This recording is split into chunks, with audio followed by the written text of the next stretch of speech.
4, 3, 2, 1, 0. I hear voices in my head, they counsel me. Talk Supernatural. What's up, demented and fermented TSR fans? I am the one, in one, for the one, by the one. I'm Scott. That's much better. He's Scott, and I'm Heidi Linden. You're listening to another episode of Talk Supernatural Radio, where facts are many, but truth is one. One. The one, by the one, one. Whatever you were saying. What? Oh, don't even go there. So, for you TSR newbies out there, Scott and I head up SWAT Supernatural Investigations. We research, study, and investigate the supernatural aspects of life because we believe there is supernatural in all things. So tonight, we're going to be discussing the Salem witch trials, the facts, the theories. Please, be informed that no witches, black cats, or brooms were harmed in the making of this podcast. You know, Scott, I had some guy this past week email me, and he's like, how dare you discuss this? It's in poor taste. It's disrespectful to even consider the people who were killed were witches.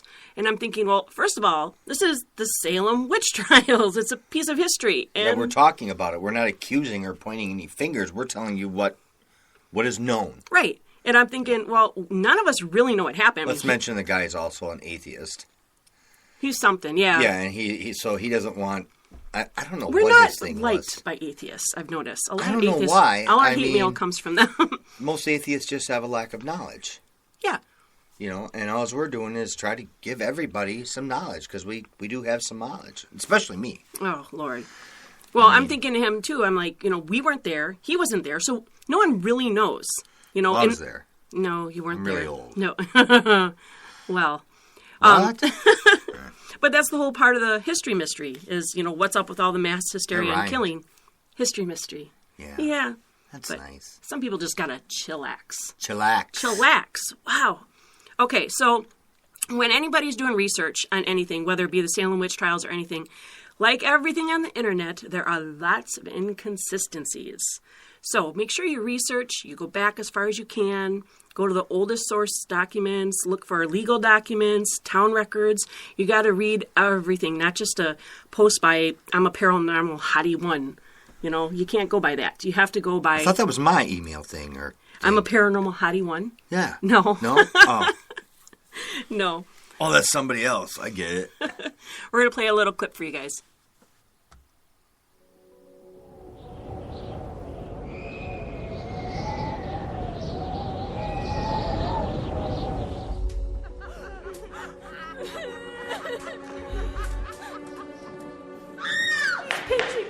Why do you hurt these poor children? I don't hurt him at all. What familiarity have you with the devil? The Lord knows. I have not hurt them. Are you an innocent person relating to this witchcraft? I am innocent.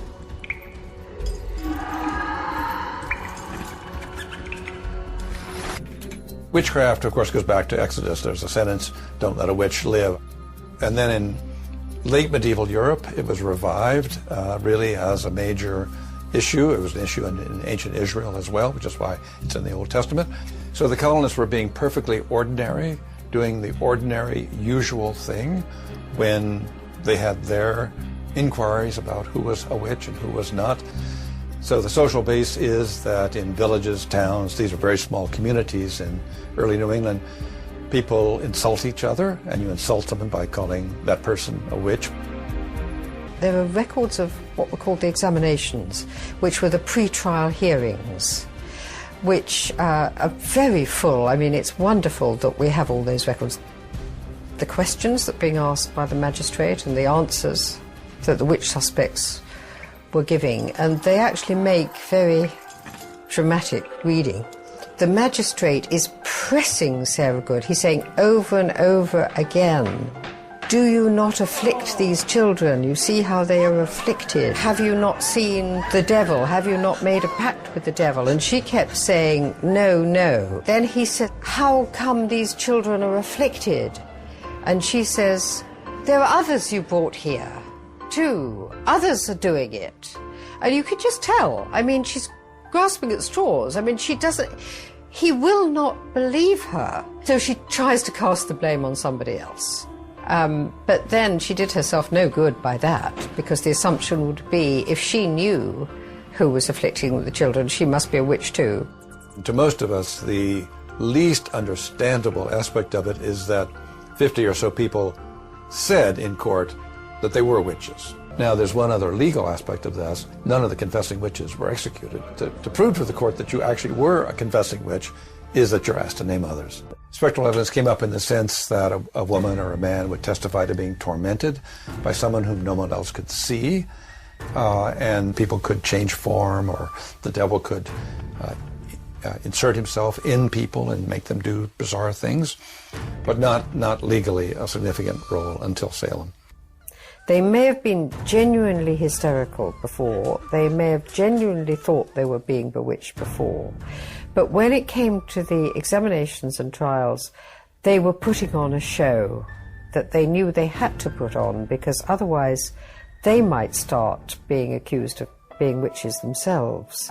When it developed, it really was a political episode. I mean, the way it started wasn't, but when it went on, it continued because of village politics and town politics, and in the end, Massachusetts Bay politics. That's what drove the whole episode on. Very early, there was the feeling that judicial errors were being made. But how hard it was to stop this thing, I mean, that was the problem. Who had the courage to stand up and say, this is really a train that's run off the tracks? October is the last session of the court, and then the governor of Massachusetts suspends the court because he's aware something is not going correct. And then in January, the remaining prisoners are let loose. So a lot of people think that the witch hunts began in 1692 with the Paris children, but it actually didn't. The start of the Salem witch hunts actually started 4 years earlier in Boston. So Boston. Boston. That's right, in Boston. You say that really good. Yeah, no. Yeah. I used to live in Boston. You did not used to live in Boston. You just say it good. Just because you eat at Taco Bell doesn't mean you've lived in Mexico. It doesn't. I lived in Mexico. No, you didn't. It's Mexico. No.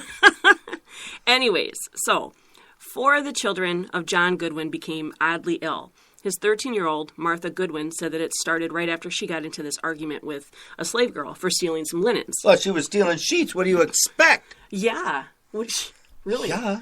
Well, that has nothing to do with witchcraft. Stealing sheets. But Yeah. they were the kids, and they were What do we fighting. say, linens? I was stealing linens. Linens. So the doctor suggested that the girl's mother, the girl who stole the linens, her name was Goody Glover, that she cursed the kids. Because not only did they have like this weird illness, but their bodies are thrashing and they were yelling out. Demons. So Goody is arrested and she's tried for putting a spell on the Goodwin children. Twice the town reverend attempted to persuade her to repent her witchcraft. 2 times. He tried. He really tried. Yeah. 2 whole times. But she swears she's not, that she's Catholic, and she's hanged. Oh. You know, some say that she was hanged because she was a Catholic and not a Puritan. You know, it's the idea of, you're not like me, you're different, so you're a problem. Yeah, back And then it wasn't is that good. not society today? Sort of. You know, you don't believe as I believe, so there's a problem. Well, the thing is, though, there's so many diverse... You don't look like I look, so you're Thank goodness. wrong. That would be really unattractive for me. Yeah. You know, Yeah, being so- a woman, all that would, right. yeah, it would be a little weird. That would be odd. Yeah. Yeah, let's say they're like the man boobs, like the neighbor. Ew. Don't Tuck even... those things in, babe. You stop talking about our poor neighbor. You can't help it. You know, when you get 90, it's going to happen to you, too.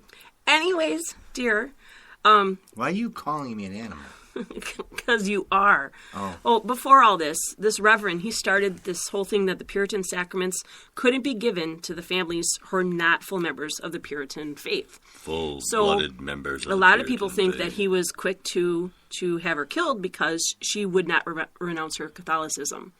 So he was really against Catholicism. So Well, you know, the thing is, you stand for something or you're going to fall for everything. yeah, that's a bumper sticker. Yeah. Yeah. What? So this reverend, he ends up taking the little girl, the first little girl that got sick and everything. He takes her in, and her bizarre behavior continues, and it got worse. Demons. But but it subsided after months. Okay, so now 4 years later, 11-year-old Abigail Williams and 9-year-old Elizabeth Parris, who is the niece and the daughter of the Salem town reverend. Okay, so good kids, hey, our dad's the hot shot in town, right? Yep. Hot shot. Hot shot. So they start acting like these Goodwin children. But now remember, this is 4 years later, and they start hiding under furniture. They're complaining of a fever, but they don't have one. They're barking like a dog, and they screamed, and they cried, and they were in pain, and their bodies were convulsing into like these unhuman-like positions. And then soon the other Salem girls started acting the same way. So in our past cases, a lot of that sounds demonic, Well, I do this stuff all the time. You bark like a dog. No, you don't bark like a dog at all. Oh. No, you're good. So, no. You're so weird. So anyways, now all the other kids are acting like this too. Now, They're all barking like dogs? Well, they're doing all the same similar behavior. What kind of dogs? Big dogs or little dogs? There's a big difference in barks, Like you get the Chihuahua little or dog Great that's Dane. And you get the big dog like, woo, woo, woo. Scott, I have no clue what kind of dogs. What if you get like an old dog that's been barking like all day? It's all like about. It's like he's all like, nasally and because he's been barking all day. So there's a big difference. Now, maybe if it was a little dog, it's not. This wouldn't have happened. This isn't Petco podcast. We're talking about the Salem witch trials. I don't know about how they were barking. They didn't get into that. Would be you can't find that in historical documents? No, but you can use your imagination, okay? Okay. All right. Well, the village doctor, he couldn't find anything physically wrong with them. So his diagnosis, bewitchment. Bewitchment. Like the TV show, remember? Yeah. Remember that show? Bewitchment. I know. No. Well, I don't think that's exactly what they meant. So, check this out. So Dr. Griggs put into motion the dynamic that would ultimately result in the death of many people. This is when the Salem witch trials started. Right. So the other stuff in Boston happened 4 years earlier, and now all this is going on. 19 people were hanged. 1 man was crushed to death. Oh, God. 7 others died in prison.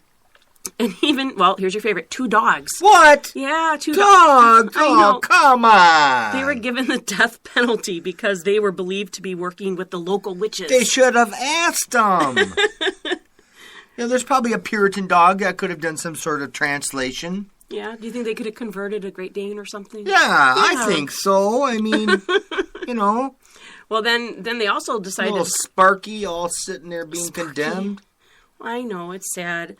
That's wrong. I just told you, 1 man got crushed to death, and you don't say anything. There's a lot of people about the dog. What could he do? I know, the poor maybe dog. he pooed on the wrong person's floor. Is that what happened? That's probably what happened. They were just looking for an excuse. You're a witch dog. You get out of here. We're going to put you on the stake. You're witch bad. Dog. Yeah, witch dog. He's all like the Simpsons dog or whatever, all kind of like backwards and like, huh? Aw.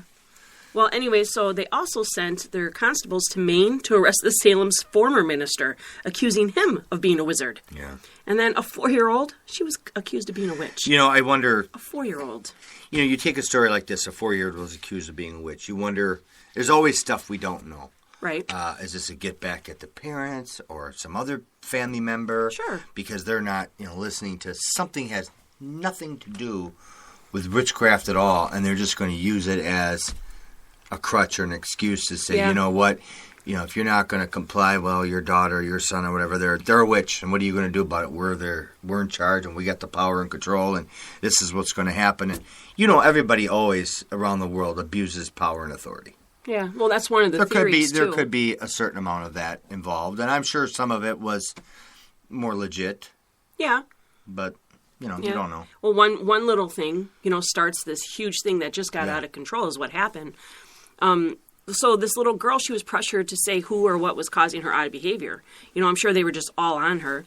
So this little girl, Elizabeth, points out to their slave, Tituba. And she was a slave... Tituba. She was a slave that her dad bought in Barbados. Chewbacca's sister. No, not Chewbacca's sister. Tituba? Yeah. No. I don't think so. You always got to bring Star Wars into it, don't you? I'm just telling See you, it Chewbacca. sounds the